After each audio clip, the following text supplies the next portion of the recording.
Bolani yo'qsiz qoldirma, baraka ketadi, derdilar oyim doim yoshligimda. Ilgari bu menga irim tuyulardi. Ishonmasdim-da. Hozir bilaman bu irim emas, psixologiya ekan. Qizig'a, bilasizmi? Har bitta yakunlanmagan ish, tartibsiz atrof muhit bizni miyamizga signal yuborar ekan. Men o'z hayotimni boshqara olmayman. Yuvilmagan piyola, tartibsiz ish stoli, chala-chulpa oyoq ostida qolgan oyoq kiyimlar, stulda qolgan kiyimlar, hammasi miyaga hayotimni boshqara olmayapman degan signal boshlayib berar ekan. Miya bunga ko'nikib qolar ekan. Keyin bu tartibsizlik munosabatlarga, ishga, pullarga ko'char ekan. Chunki ichki odamning ichidagi tartibsizlik uni hayotida aks etadi.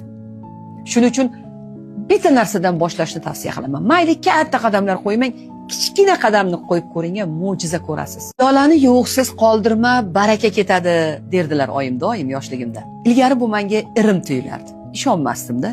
Hozir bilaman bu irim emas, psixologiya ekan. Qizig'a, bilasizmi? Har bitta